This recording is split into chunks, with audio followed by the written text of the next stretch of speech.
So in the last class, what we're discussing, we started the Hibernate framework, okay, and we given the introduction to the Hibernate and all, right. So yesterday we took one example. So that example requires one customer Pojo. This customer Pojo is having the customer number, customer name, customer address. I want to store this object into the database table so that the database table as well as this customer Pojo should map actually. Those should be mapped. So which one you have to use? For that we have to use the customer-hbm.xml file I took here. So this HBM file contains the mapping between the class properties and table columns. Okay, see customer name should be inserting into the column CNAME. Customer address will be inserting into the customer address only. If you don't specify any column, automatically the whatever the class property is having, the column name also will be created with that property name. Here I'm not taking any column, right? That's why column name is customer address only. Okay, that you have to remember. And finally, this CFG it contains mainly three parts: connection, then Hibernate properties, and mapping document here. Now go to the test class here. So first of all, I need to read the XML file, configuration file, so when I'm calling the configuration dot build session factory, it will give the one session factory. From the session factory, I need to get the session. Now this session API content, this session object contains the method like save, update, delete. We can perform the operation like that. Okay, so we need to get the session from the this configuration. These all are common steps for all programs. Okay, now I want to create this customer object because I want to store this customer object into the database table as I created here. Now what about the data? We need to set the data manually. Customer number equal to 100, customer name equal to customer name 1, and customer address is equal to address 1. I'm taking the transaction here and I'm committing the transaction when I'm after calling the save method. Listen carefully. For non-select statements, okay, for select statement it doesn't require this transaction management, but for non-select statements we have to use the transaction. Okay, that you have to remember. So the save is a non-select, right? That's why we need to perform the transaction here. Before calling the save method, we have to begin the transaction. After calling the save method, we have to commit the transaction. So this entire thing is called one transaction here. Now, I want to run this program. So what will happen? One customer object will be inserting into the database. So let me check the database here. So there is no table. So if there is no table, okay, the Hibernate will create one table for us.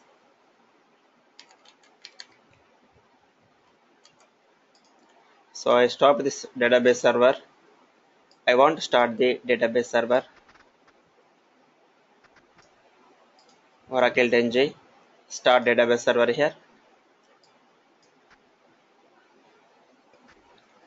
So service is starting.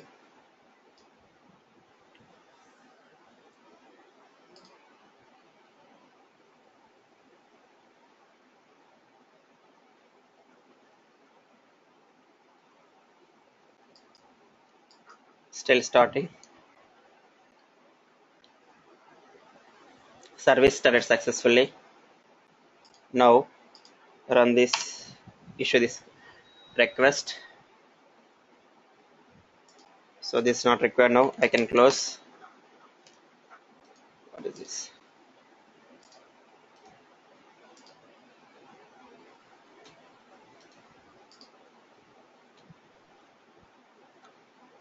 So click on login button. Click SQL command.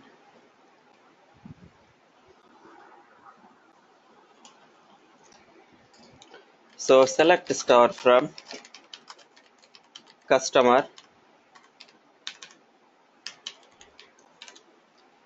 So click on run button here. So there is no table actually. Table or view does not exist. Now when I'm running this program, automatically the table will be created. Okay, where we are mentioning the table name here. So this HBM file here, this customer table will be created for this class. Now run this program. Here we will get one exception. Okay, so what is the exception we're going to get here? So we need to add this OJDBC14.jar actually. So yesterday we didn't add that one. See, class not found exception or Oracle JDBC driver dot Oracle driver, because we are using the Oracle software, Oracle server, Oracle DB server, so that we need to add OJDBC14.jar, because if you see this configuration file, we are using this driver class. Okay, the Hibernate look for this driver class, but in our application we didn't add the OJDBC14.jar. That's why it is giving the exception. Just add that jar file. Go to external jar files. So go to the Java. There is a Hibernate, and here we have a not Hibernate. There is a jar files. Here we have OJDBC14.jar. Click OK. Okay, we added the jar file also. Now run this program here. Run as Java application.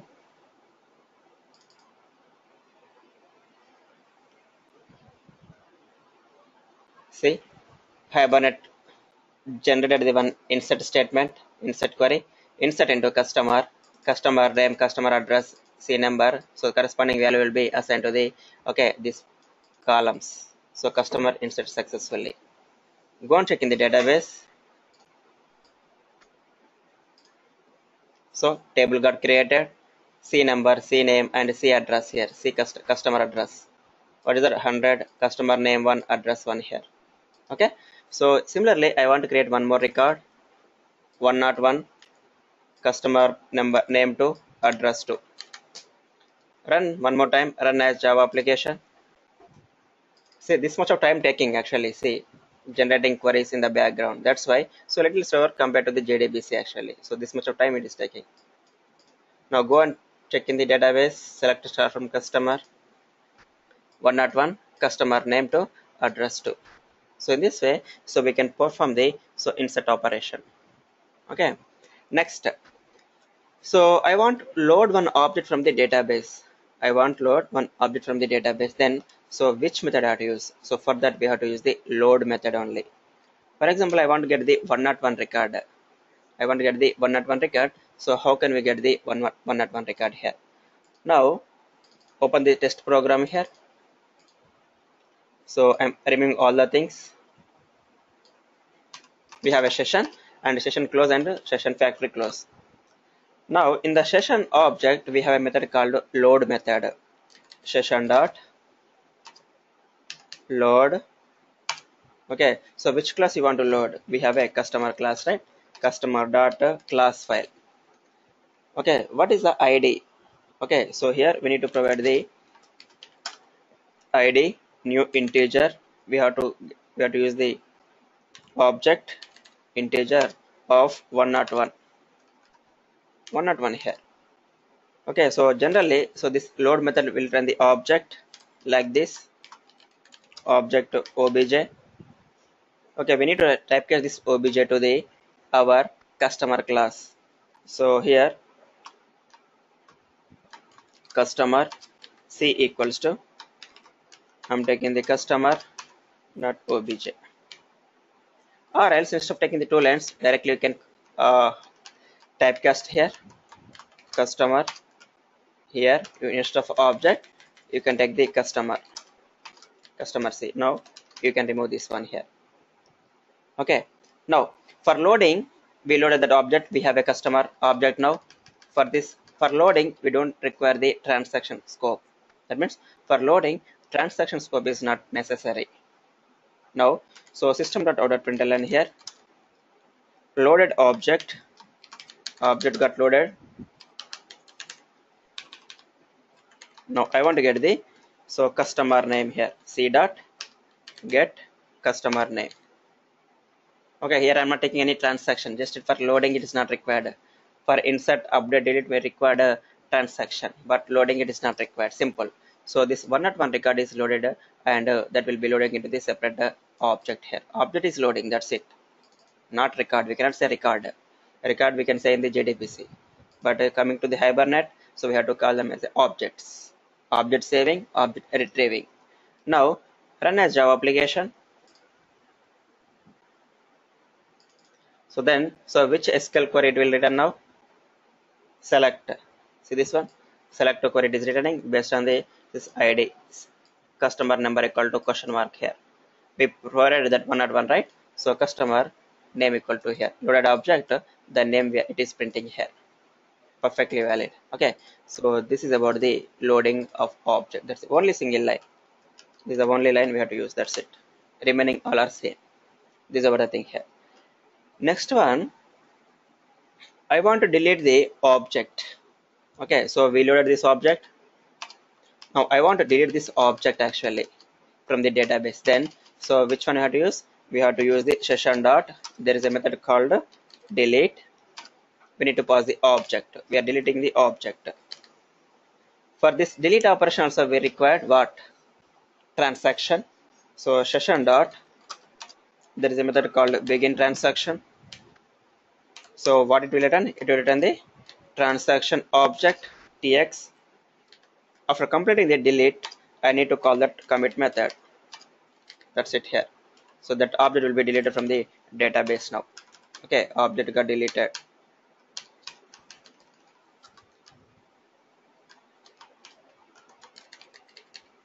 Perfectly valid. If you see this one, so 101 is remaining from the database. Presently, how many records we have? We have 2 records, 100, 101. Run as Java application. So it will generate the delete okay query in the background. Okay, select then delete. First of all, we are selecting, then followed by the deleting, right? So object got deleted here. Now run this one. So there is no 101 record. It got deleted here. In the case of JDBC, we need to pass the text like we need to pass the values like so what is the ID number? That means customer number. What is the customer name? Individually we need to pass, but here directly we are passing the object. Object is having the values. Directly we are so passing this object to the methods. Okay, so that's why so the communication between this object and this database table will happen. Okay, that is the thing you have to remember here. So this is about the delete. So we completed the insert, select, and delete. So there is another operation called update here. How to update the record? Now I want to load the 100 record.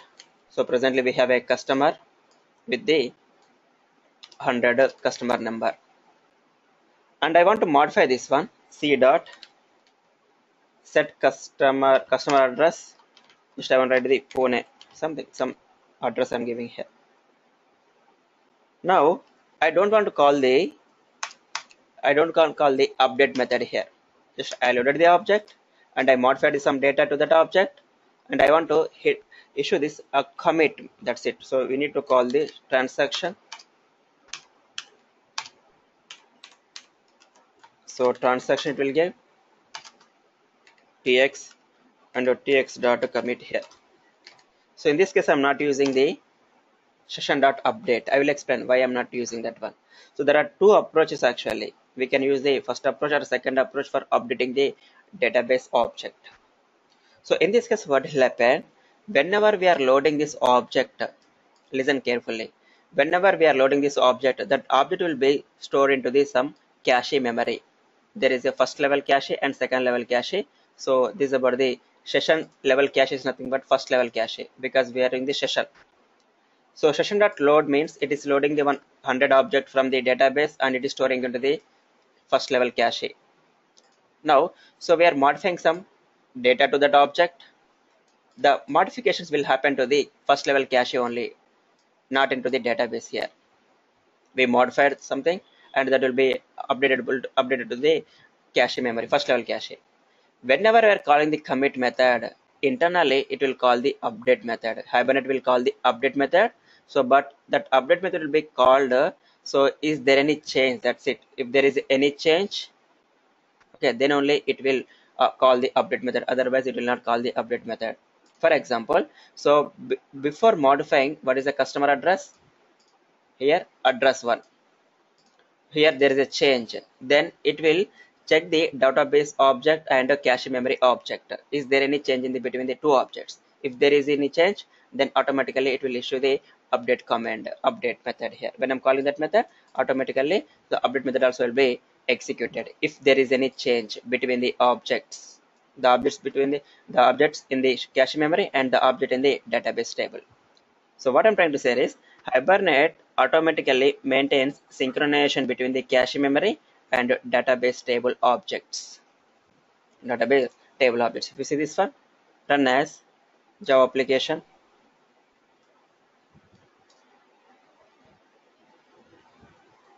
See, select, then updating it is. See, I'm not calling any update method, but internally Hibernate is calling the update method because there is a change in the customer address. Now go and check in the database. See, Pune got updated here. There is another approach, so I can call the session.update method here. Now see this one. So tx.commit, then I can call the session.update also by passing the c here.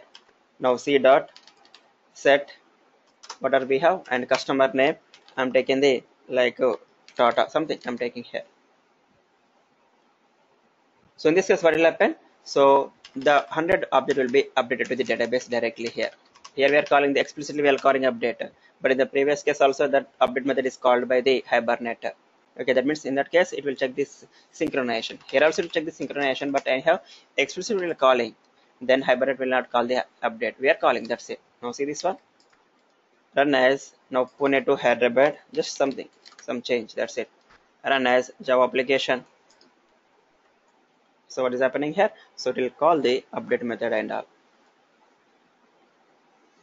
Okay, so go and check in the database. See, customer name is called Tata and the customer address is equal to Hyderabad we are getting. Okay, so this is about the CRUD operations actually by using the simple Hibernate API. So clear everyone, any doubts? If you have any doubts, please let me know. Clear, sir. Okay, fine. Yes, sir. Good, sir. Yes, sir. Okay, fine. Yeah. Next one, inheritance. Inheritance in the Hibernate. Okay, so Hibernate supports 3 types of inheritance. The first one is table for class hierarchy. Okay, second one is table per subclass hierarchy.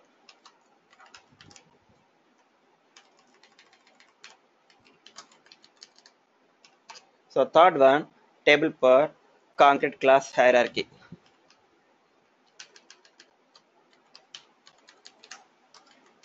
Okay, so there are 3 types the Hibernate supports. So these are 3 types are called inheritance types actually.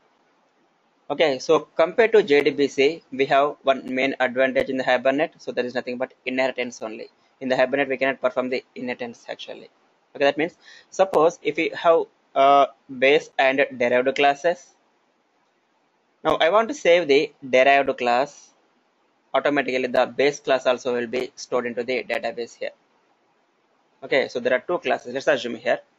I'm taking the one real-time example, payment. So payment can be done by using the credit card, and the second one is a check.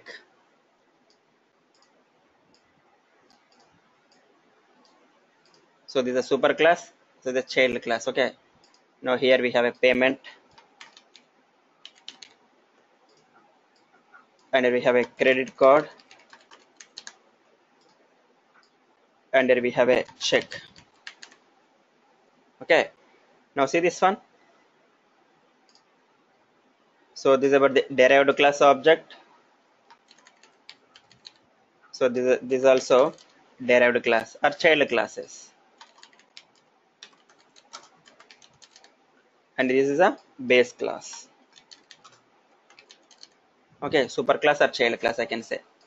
So if we save the derived class object like credit card or check, then automatically payment class objects also will be inserting into the database here. Okay, so this is about the inheritance concept. That means when I'm storing the this object credit card, automatically the corresponding superclass also will be storing into the database. For example, I want to store the check object, automatically the superclass objects will be storing into the database. Okay, so that we will discuss actually. Now, so let's start with the table per class hierarchy. Okay, table per class hierarchy. So for example here, when should we go for this scenario actually? First scenario, I'm talking about the first, when should we go for this scenario? In the real time, there are two teams actually. First one is a Java development team. Second one is a DB team. Okay, so here we have a relationship. This one, let's take payment. We have one class, and a credit card one class, and a check is one class. But the DB team, what they did here is, so they created only one table. They created one table, that is a payment table or credit card table, something. Payment table they created without implementing us. Okay, let's assume. Now, so this Hibernate should support this inheritance actually, this class hierarchy, because they created only one table. So in that table, we want to insert the credit card object as well as check object here. Yes, we can do. Okay, Hibernate also support that one actually. That is the first case here. Okay, so we have a three classes, but DB team created only one table. We need to store this credit card as well as check object into the payment table here. Now we can insert, perfectly it is valid, but so in the payment table we have to create, or we have to define one column actually. What is the purpose of this column? I can say it is a discriminator column. What is this one? Discriminator column. So this discriminator column so discuss about or talks about the so type of object here. For example, I'm inserting the credit card CC. Then the information will be storing into the one row. For example, I'm inserting the check CQ. Then check information will be stored in the one row. That means this discriminator column you have to take to decide which object is storing into the so payment table here. Okay, so that you have to remember. I will give you one example so that you can get the things here. For that, okay, we have to create these classes. So creating now.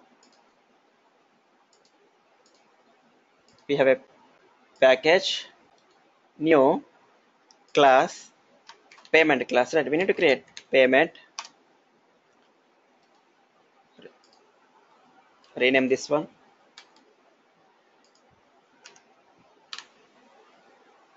Next, finish. Okay. So this payment is having it is a super class, base class I can say. Private int payment ID. Second one is private double amount I'm taking here. Okay, so payment ID as well as the amount I'm taking. Now, so I want to take the getters and setters for these two properties. So right click here. So generate getters and setters. So this is the first class we have to take. It is a base class here. For this base class, I want to take two derived classes or child classes. The first class I'm taking the credit card. Click finish. So this credit card should extend what? Payment. Then how many variables this credit card is having now? So two variables are two properties from the payment, and I'm taking the one more property, that is a credit card type I'm taking. Okay, private string credit card type. Now, so take the getters and setters here, source, generate getters and setters. That's it. I took the only one variable or property. In the same way, I want to create the check object, check class. Click on finish. So this class also should extend what? Payment, because the child class of the payment. Now, so I want to create one more field here, like a private string check type. What is that one? Check type. For this field also, I need to take getters and setters, source, generate getters and setters. That's it here. Okay. Okay, now, so we created like this here. Payment we created, that is a base class, and we took the credit card as well as a check class here. This credit class extended the payment, and the check class also extending this payment here. Now, so I want to write one test case here. I want to create this object, and I want to set the data, and I want to insert that into the database table here. Even we don't have a payment table, automatically the Hibernate will create the payment table here. Okay, so that's for sure. If any is there, just I want to delete that one. Select start from payment. Okay, no data found, but there is a payment table. Just I want to drop that one. Drop table payment. So table dropped here. Now, so I want to create one HBM file. Okay, I want to create one HBM file for the payment table. Okay, so how can we create this one? Simple. So take this customer -hbm.xml. Instead of hyphen, you can take the dot also. That's not a problem. Okay, so dot also you can take, paste. I'm taking here payment. So dot HBM file also you can take. Open this one here. So what is the class we have? We have to take the parent class, that is a payment, and a table also payment we have. In the real time, generally the DB team will create the tables. Okay, if we don't they create, so the Hibernate also will create, but in the real time, so that will happen actually, that DB team will prepare the tables for us. Okay, that you remember. But there is a future to this feature. Okay, so for creating the tables, if the table does not exist in the database. Now here payment here. Now I'm removing this all the things here. We have a class and the corresponding table we have for the payment class. Now I need to take the ID. What is the name of the property we have? Payment ID. If you open this payment, we have a payment ID. Copy this one. And what is the corresponding column? You can take column. If you don't take the column, automatically the payment ID is the column. PID I'm taking. Okay, perfectly valid here. Okay, now see this one. I'm not taking any gender class. Automatically the gender class is assigned. We need to provide this payment ID manually. Now after taking this ID, we have to take one discriminator column. Discriminator. So what is a column? Column is equal to, I'm taking the D column. You can take any name. I'm taking the D column here. And the type is a string. I want to take, and length, if you want to take the length also, that's not a problem. Length also we can take. Length is a 5 digits or something, 5 characters. Okay, this is about the discriminator column here. What is the purpose of discriminator column? This column will decide so which object is inserting, and so either it is a check object or a credit card object. I will show this one so that you can. Next one, go to the property. We're talking about the still payment. In the payment we have a payment ID amount. Okay, now we need to take the amount right here, amount, and what is the corresponding column here? You can take AMT. If you don't take, automatically the amount is a column name here. Okay, so this is about the thing here. Next one, I need to configure the credit card as well as a check. So what are those? Those are subclasses, right? Subclasses. That's why we have a tag called subclass. What is the name of the subclass? Credit card. First of all, I'm taking the credit card. Take the fully qualified name. Copy. Payment. Paste here. So here we have a com dot up to Hibernate dot. Okay, credit card I took here. Here, whenever this credit card object is creating, then I want to store the discriminator value equal to CC. That's why I took the CC here. Okay, that you have to remember here. So for example, I am storing the credit card object, then the discriminator value will be storing, the CC will be created into this D column of the payment table. So how many properties this credit card is having? Only one property, right? That property I'm taking now. What is the property name? Credit card type. Go and check in the credit card here. So this property, copy this one, paste it here. And if you want to take the column, you can take, otherwise default it will take CC type. I'm taking credit card type or something. Length also you can take, there is a 10 or 12, whatever you can take. These are the first subclass. In the same way, I want to create one more subclass, that is what? name equals to, so check, copy paste,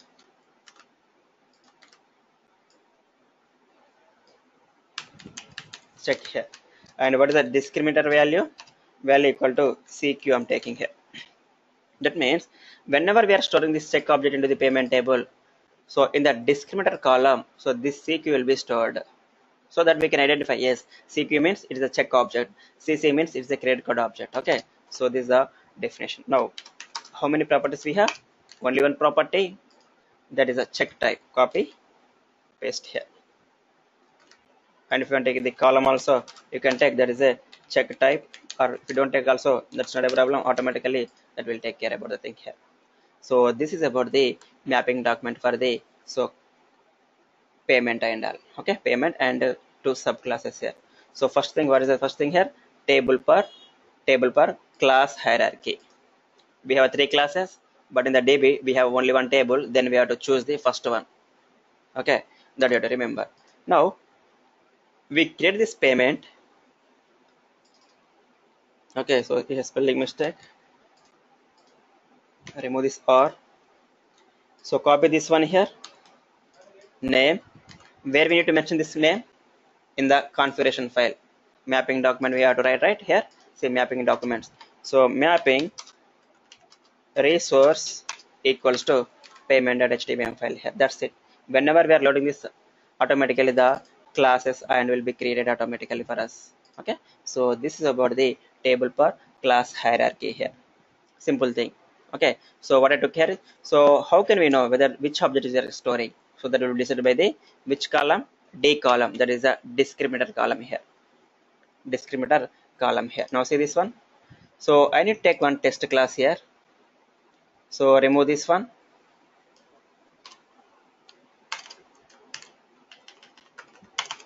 I want to store the credit card here, credit card equal to new credit card I'm taking. Okay, now how many properties this credit card is having?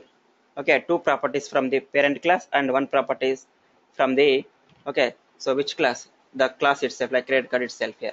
Card dot set, see, set payment ID. Payment ID is equal to 11899. Card dot set amount. I want to pay the amount like so 30,000 or 3,000. And card dot, what is the card type? I'm taking the, let's take Visa. Some, okay. Now, so we need to call the session dot save method. Okay, card here. We are saving the credit card, automatically the payment information also will be storing into the database table. So before calling the save method, we have to start the transaction because it is a non-select. So how can we begin the transaction? Session dot begin transaction. Now it will return the transaction object tx, and after saving we need to commit the database call like this here. Now system.out.println, just I wanted some information. Credit card object inserted successfully. Okay, so in this way you have to take actually, that's it here. Now run this program here. So we don't have table, right? Select a star from payment. We don't have a table or view does not exist. Okay, now see this one, run as Java application.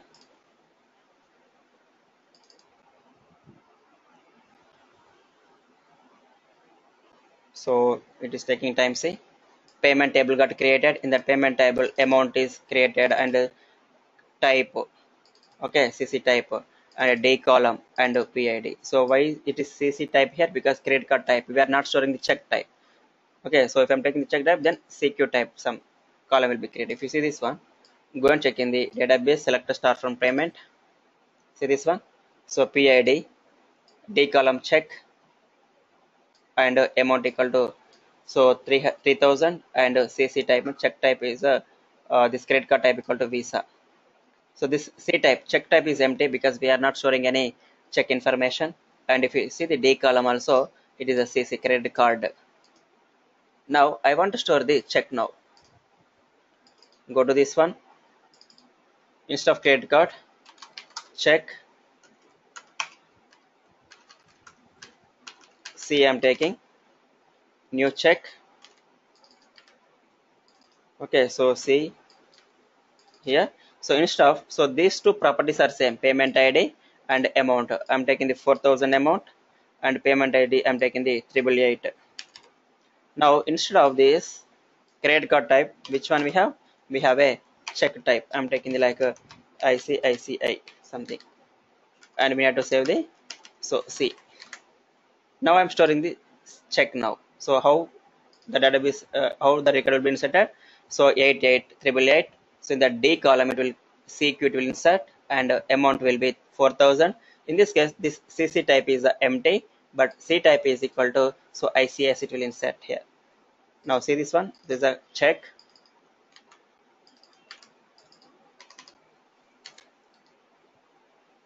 Run as Java application here.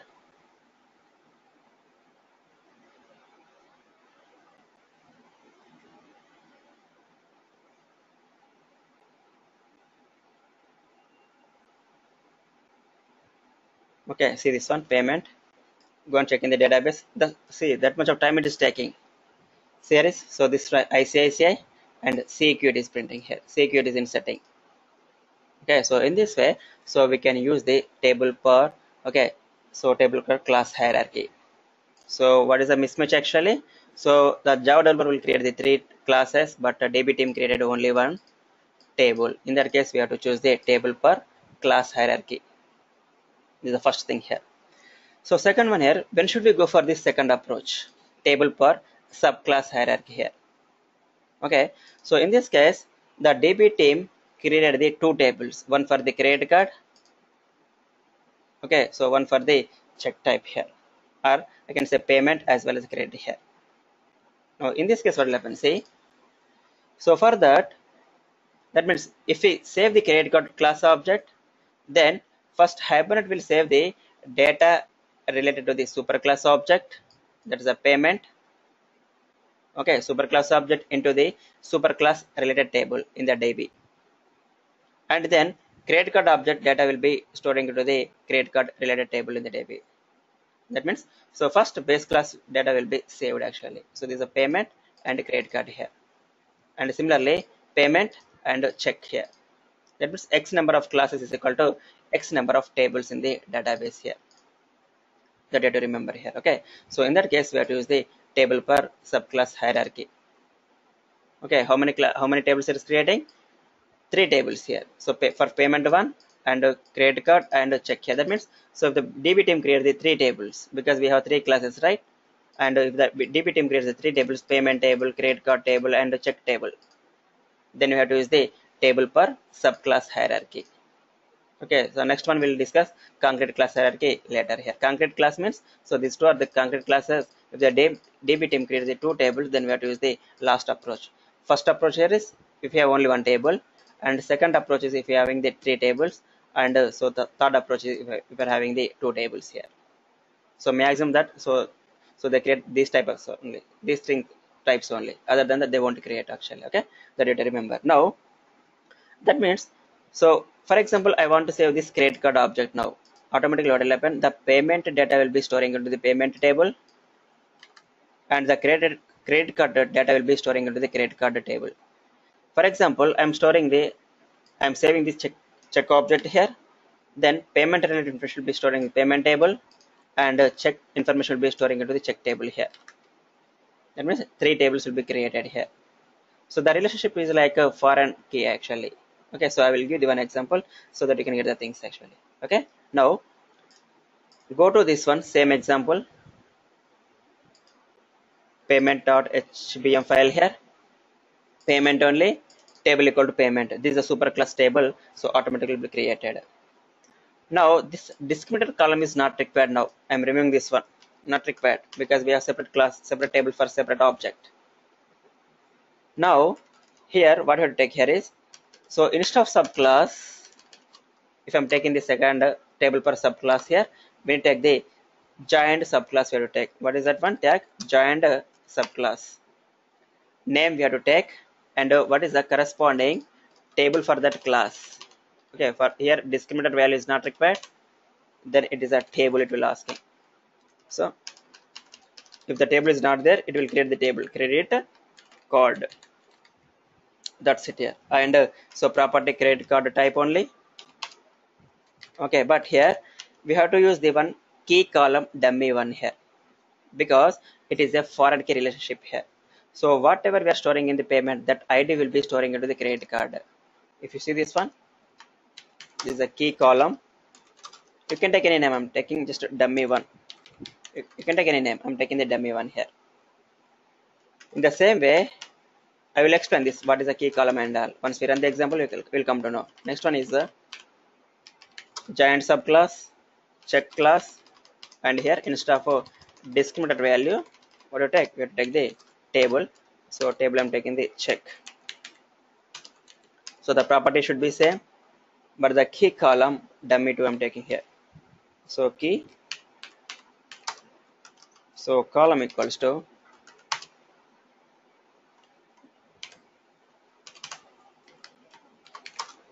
key column equals to I'm taking the dummy.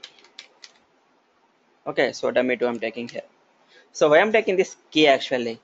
So key element is because, listen carefully, key element is because, so once we save the derived class object, let's assume credit card object, then Hibernate will first save that base class object, then derived class object actually. So at the time of saving that derived class object, okay, derived class object, the Hibernate will copy the primary key value of the base class into the corresponding derived class here. For example, here see, I will learn this example so that you can understand the things here. Okay, now go to this one credit card we have, and check we have, and we have pay. That's it. These are the two things we have to remember. The configuration is that's it. Here we don't take the discriminator column because each and every table, each and every class is having the separate tables here. Now go to the test class here.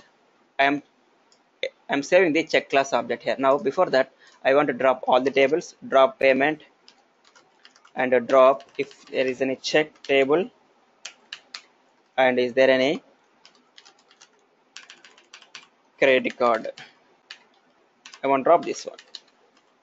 Payment deleted, check deleted here, check, drop table check, and credit card also I want to drop, and this payment also I want to drop here.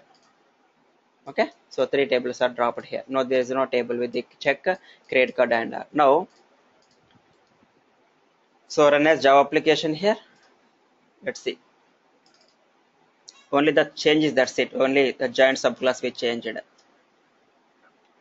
So there will be one primary key here. So could not parse the mapping document from the resource payment HBM file. So must be terminated by the matching any tag. So we missed some tag. Go to the payment HBM file. So where is the subclass? The giant subclass we need to change, right? Not subclass. Just remove this one. And here starting tag and end tag should be giant subclass. Go to the test class. Run this one. Java application.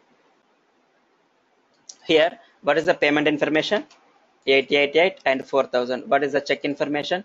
Only ICIC one here. Okay. Now run as Java application here. See.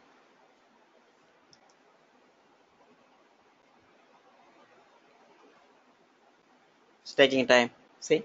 So payment table created. In the payment table, amount and payment ID will be created. And insert into check also will be created. Check type and dummy 2 here. So I will show you what is the dummy 2 it contains and all. So go to the payment. Payment is on the payment ID and amount. Now select star from.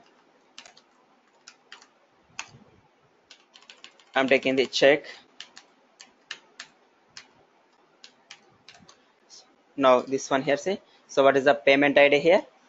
Dummy 2 here. That means the what is the primary key of this payment here? That is the payment ID. That payment ID will be inserting into the check table here. So payment. So this is ID and the corresponding value also will be inserting into the check here. That means so for this 888 payment ID, the credit card type is a ICIC here. In the same way, I want store the credit card here.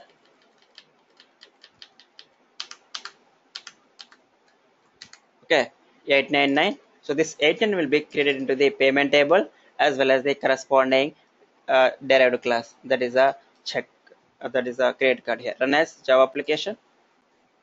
Two tables now, payment table and the corresponding derived class table also we have, that is a credit card table here. See this one, credit card as well as a payment here. Go and check in the database, select payment, one more record will be inserted.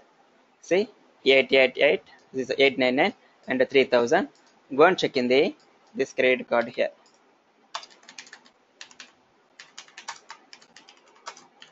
Credit card here, see this one. So select from credit card, run this one. So 899, what is the, so credit card type Visa. This is about the, so table for, okay, subclass hierarchy.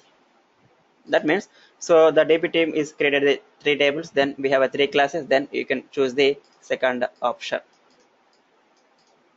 Okay, so this was second option. For example, we have a three classes. As a Java developer, I created three classes, but so this DB team created only two tables for this credit card as well as a check, not for the payment. Then in that case, what we have to do is simple. So this concept is called a table per concrete class hierarchy. That means number of x number of derived classes is equal to x number of tables in the DB. Okay, now say simple change only. Go to the payment HBM file. Okay, so payment ID amount. Here I don't want to take this key column here because it's only derived class only. Okay, so each and every class is having the, so separate table, right? So instead of giant class, okay, instead of giant class I have to take the union subclass. That's it here, union subclass. This configuration is changed, that's it. That means this data payment ID amount will be storing into the credit card with the C type. Okay, so next here, even this table is also not required, automatically that will be created for us. Now here also, what will happen, let's see here. So here there is another table called check. This check is having the two properties like payment ID, amount and C type. So these three values will be storing into the check type here. That means for each and every derived class, okay, so for each and every class, so one table will be created. So for this credit card, one table, in that credit card table, payment ID, amount and credit card type, straightforward. There is no relationship between the, so individual tables, those are. And check, for the check also, payment ID, amount and what is the check type, that will be also stored here. Union, so it is a mixing this payment information into the, so this derived classes. Now, so drop these tables, drop check table. Okay, so corresponding drop this credit card and drop this payment here. Now what will happen, see this one. So in this case only two tables will be created now. Credit card, run as Java application. Straightforward, two tables, one table into one class into one table, another class into the another table, that's it. See this one, credit card, amount, credit card type and payment ID. Go and check in the credit card. So select star from credit card. See this one, payment ID, then what is the amount and what is the type. For example, I want to store the check object here. Okay, check now, see this one here. Check object is created and 888 4000. Now run this as a Java application.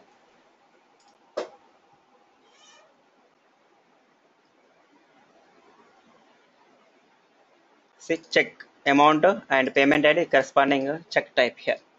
So go and check in the select star from check now. So two tables will be created for each and every class. So say ICICI type and amount 4000 and payment ID is equal to 100. Okay, so in this way you have to take, that means listen carefully. For example, we have three classes. As a developer we created these tables. Pakka we have to create like this only, because so it is a parent class relationship, parent and child. Now what will happen here, so table, the DB team created only one table, that is a payment table, then we have to use the first approach. For example, DB team created three tables, then we have to use the second approach. For example, there are only two tables for the derived class, then we have to use the third approach here. Okay, this is about the inheritance in the Hibernate. So clear everyone, any doubts?